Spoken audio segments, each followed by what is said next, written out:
আওয়াজটি যেমনই পৌঁছে গেল, সঙ্গে সঙ্গে গায়েবের আওয়াজটি শুনে ওই যুবকটি থর থর করে কাঁপতে লাগলো। জোরে বলুন সুবহানাল্লাহ। ওই যুবকটি ওই আয়াতটি শুনে থর থর করে কাঁপতে লাগলেন। যেমন থর থর করে কাঁপতে লাগলেন, কাঁপতে কাঁপতে সঙ্গে সঙ্গে মাটিতে লুটিয়ে পড়লেন। মাটিতে লুটিয়ে পড়ার পরে আল্লাহর কাছে দোয়া করে বলেন, মাবুদ ইয়া রাব্বুল আলামিন, মাবুদ গো, আমি একজন পরেজগার বান্দা ছিলাম, ইবাদতকারী বান্দা ছিলাম, কেন আমি একজন মহিলার প্রেমে পড়লাম? আল্লাহ গো, আমি মনে হয় বড় গুনাহগার হয়ে গেলাম, আমি মনে হয় আর জান্নাত পাবো না, আমি মনে হয় আর কোনোদিন যেতে পারবো না।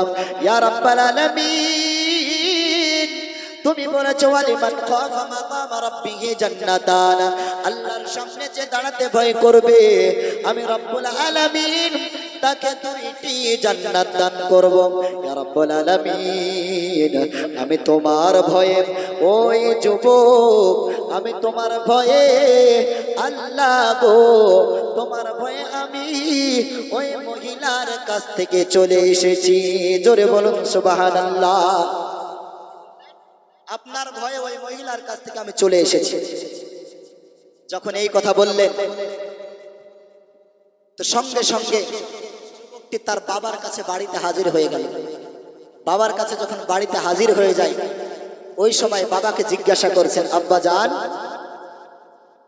আমি এক মহিলার প্রেমে পড়ে গিয়েছিলাম। ওই সময় গায়বানা থেকে একটি আওয়াজ আসলো, ওয়ালিমান খাফা মাকামা রাব্বিহি জান্নাতান, যেই ব্যক্তি আল্লাহর সামনে দাঁড়াতে ভয় করবে আল্লাহ রাব্বুল আলামিন তাকে দুইটি জান্নাত দান করবে। ইয়া আব্বা জান, কথাটা কি সত্য? সত্যি কি আল্লাহ আমাকে দুটি জান্নাত দান করবেন? আদৌ কি আমাকে দুটি জান্নাত দান করবেন? যখনই এই কথা বলেছেন, সঙ্গে সঙ্গে তার আব্বা জান বলছেন, বেটা, আল্লাহর প্রতিশ্রুতি সত্যই সত্য, অবশ্যই আল্লাহ রাব্বুল আলামিনের সামনে যে দাঁড়াতে ভয় করবে আল্লাহ তাকে দুইটি জান্নাত দান করবে। জোরে বলুন সুবহানাল্লাহ। আব্বা জানের কাছে যখন বাচ্চাটি কথাটি জানিয়ে দিল, তার আব্বা জান বলল, সন্তান, আমার আল্লাহ বড় দয়ালু, যেই ব্যক্তি আল্লাহর সামনে দাঁড়াতে ভয় করবে আল্লাহ রাব্বুল আলামিন তাকে আদৌ দুইটি জান্নাত দান করবে।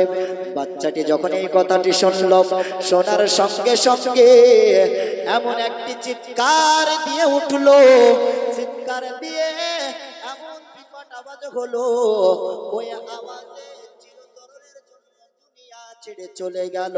জোরে বলুন ইন্না লিল্লাহি ওয়া ইন্না ইলাইহি রাজিউন। সঙ্গে সঙ্গে বুক ফেটে একটা চিৎকার যখন করলেন, বাচ্চাটির রূহ দিল থেকে বের হয়ে গেল, জান থেকে, জানটা এই জিসিম থেকে বের হয়ে গেল। আর যেমন জিসিম থেকে বের হয়ে যায়, তার আব্বা জান কাঁদতে কাঁদতে হযরত ওমর ফারুক রাদিয়াল্লাহু তাআলা আনহুর কাছে চলে যায়। ওমর ফারুক রাদিয়াল্লাহু তাআলা আনহুকে বলছেন, হুজুর, আমার সন্তান আল্লাহর ভয়ে এমন একটা চিৎকার করেছে, সেই চিৎকারের ভয়ে দুনিয়া ছেড়ে চলে গিয়েছে। জোরে বলুন সুবহানাল্লাহ। ওমর ফারুক রাদিয়াল্লাহু তাআলা আনহু ওই সময় দৌড়ে বাচ্চাটিকে দেখার জন্য আসে। যখন বাচ্চাটিকে দেখতে আসে, ওই সময় তার আব্বা জান বাচ্চাটির দাফন কাফন সেরে দিয়েছে। দাফন কাফন যেমন সেরে দিল, সেরে দেওয়ার পরে ওমর ফারুক রাদিয়াল্লাহু তাআলা আনহু বলছেন, আমি আসা পর্যন্ত কেন তুমি ওয়েট করলে না? আমি আসা পর্যন্ত কেন তুমি দাঁড়ালে না? ও ভাইজান, আজকের দুনিয়ায় এত সুন্দর যুবক, এত সুন্দর বাচ্চা আল্লাহর ভয়ে যে দুনিয়া ছেড়ে চলে যায়, ওই রকম বাচ্চাকে আমি একটি নজর দেখতে চাইতাম। জোরে বলুন সুবহানাল্লাহ।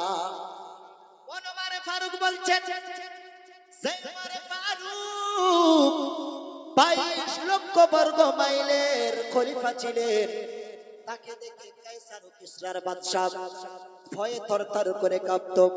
ওই ওমর ফারুক রাদিয়াল্লাহু তাআলা আনহু এমন একজন ন্যায়পরায়ণ ব্যক্তি ছিলেন, এমন একজন সুদৃঢ় খলিফা ছিলেন, কাউকে কোনোদিন দুঃখ দেয় নাই, কারোর উপর অন্যায় করেন নাই। জোরে বলুন সুবহানাল্লাহ।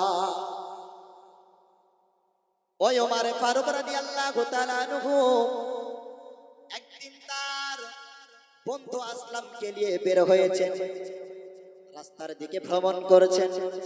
ভ্রমণ করতে করতে এক মহিলার বাড়িতে পৌঁছে গিয়েছেন।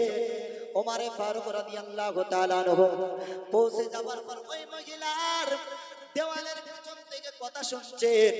মহিলা বারবার আল্লাহর কাছে দোয়া করে, ইয়া রাব্বাল আলামিন, মাবুদ গো, আজ 2 থেকে 3 দিন থেকে 4 দিন হয়ে গেল, আমার সন্তানেরা, আমার কন্যাগণ কিছুই খেতে পাই না।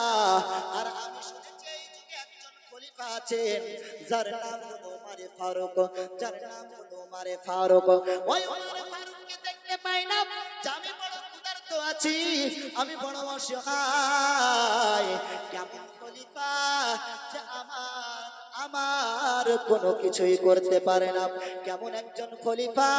আল্লাহ গো, তোমার কাছে আমি বিচার দিলাম, যে খলিফা আমাকে সাহায্য করতে পারে না, আমার খবর নিতে পারে না, আমি তোমার কাছে তার বিচার চাইলাম। ফারুক ওই সময় বাড়ি থেকে বের হয়ে রাস্তার দিকে ভ্রমণ করছেন। ওই বাড়ির মহিলাটা এইভাবে কথোপকথন করছে।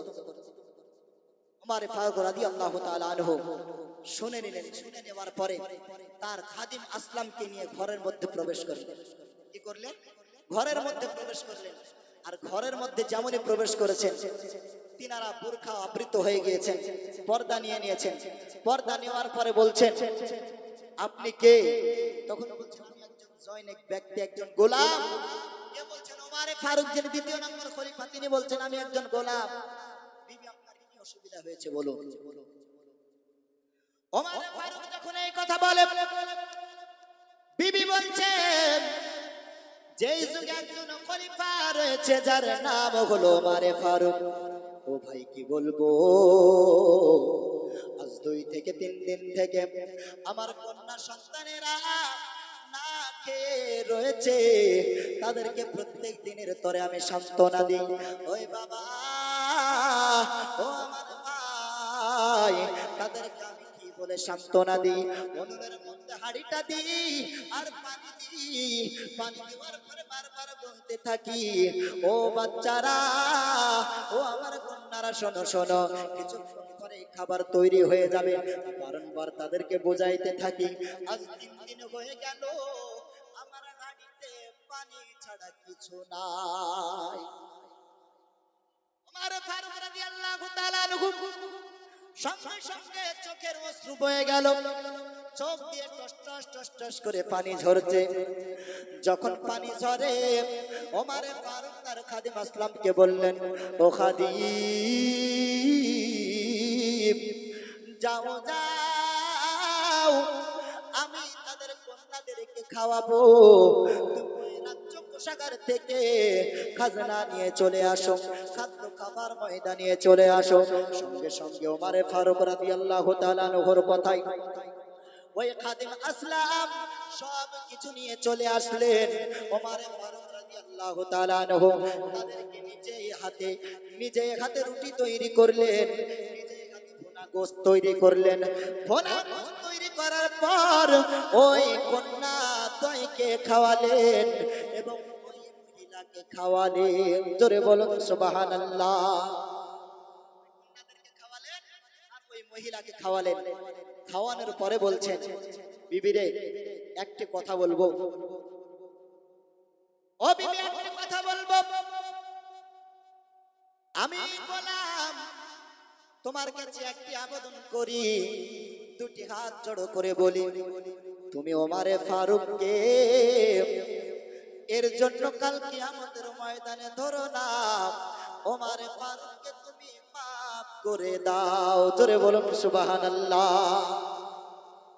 একজন 2 নম্বর খলিফা ওমর, তার কাছে কোনো পরিচয় দেয়নি, গোলাম সেজে যাওয়ার পরে বলছেন, ও বিবি শোনো, তুমি ওমরকে মাফ করে দাও, আমার কাছে এটাই আবেদন, আমি গোলাম হয়ে আরজি করছি, ওমর ফারুককে মাফ করে দাও, তাহলে কাল কিয়ামতের ময়দানে ওমর ফারুক ফারুক আল্লাহর কাছে জবাব দিতে পারবে না। জোরে বলুন সুবহানাল্লাহ। যখন এই কথা বললেন, ওই বিবি বলল, মন তো চাই না তাকে মাফ করব, কিন্তু গোলাম তুমি বলেছো যেহেতু, সঙ্গে সঙ্গে ওমর ফারুককে আমি মাফ করে দিলাম। জোরে বলুন সুবহানাল্লাহ। যখন এই কথা বলেছেন, ওমর ফারুক খুশি হয়ে গিয়েছেন। খুশি হওয়ার পর বাড়ি থেকে বের হওয়ার জন্য খাদিমকে ডাকছেন। সঙ্গে সঙ্গে খাদিম বলছেন, ইয়া আমিরুল মুমিনিন ওমর ফারুক, হ্যাঁ সময় হয়ে গিয়েছে, আপনি চলুন। জোরে বলুন সুবহানাল্লাহ। আর যেমনই কথা বলেছেন, সঙ্গে সঙ্গে ওই মহিলা শুনে নিয়েছেন। শুনে নেওয়ার পরে বলছেন, ও আমিরুল মুমিনিন ওমর ফারুক, আপনি কেউ দ্বিতীয় নম্বর খলিফা ওমর, আপনি কেন আমার কাছে আপনার চিহ্নিত গোপন করলেন, আপনার পরিচয় দিলেন না? তখন বলছেন, বোন, আমি ওমর তোমার কাছে দোষী ছিলাম। আমি ওমর হয়ে যদি আসতাম তাহলে হয়তো তুমি আমাকে মাফ করতে না। জোরে বলুন সুবহানাল্লাহ। সেই ছিলেন ওমর ফারুক, যে রাস্তায় হেঁটে যেতে যেতে একজন মহিলা কাঁদছে, তাই তার দুঃখ শোনানোর জন্য, দুঃখ দেখার জন্য চলে গিয়েছেন। যে বিচারক হবে, যে আদেশ দিবে, মুআজ্জাজ সামাইন ইকরাম, তাকে সমস্ত জায়গায় ভ্রমণ করতে হবে। এ নয় যে বিচারকের কাছে সবাই আসবে। বিচারক হবে এইরকম যে তুমি সবারই দাঁড়ে দাঁড়ে যাও, তার কিরকম হালাত রয়েছে ওটা অবস্থা বর্ণনা করো। জোরে বলুন সুবহানাল্লাহ। ওই ওমর ফারুক রাদিয়াল্লাহু তাআলা আনহু তার আব্বাকে বলছেন, ওই ছেলেটাকে কেন দেখালে না, কেন দেখালে না?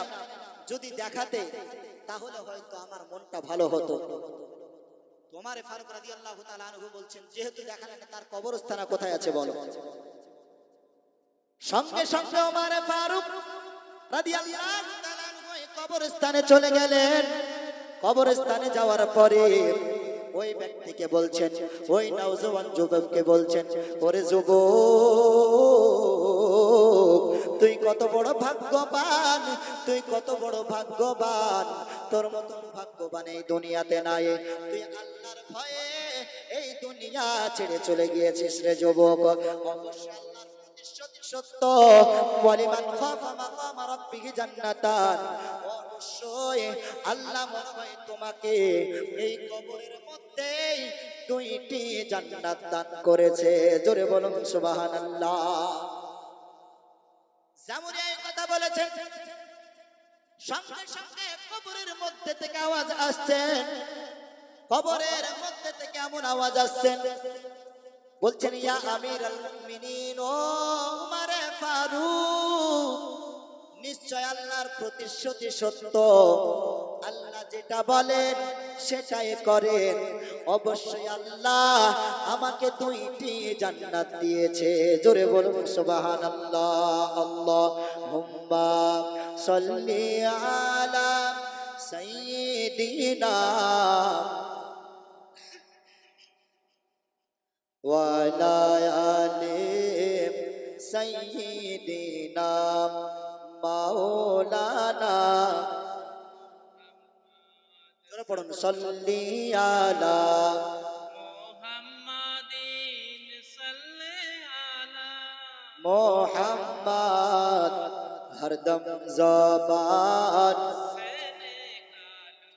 পাক নামে মুহাম্মদ, হরদম জবান সেনে কালো শাফিয়ানা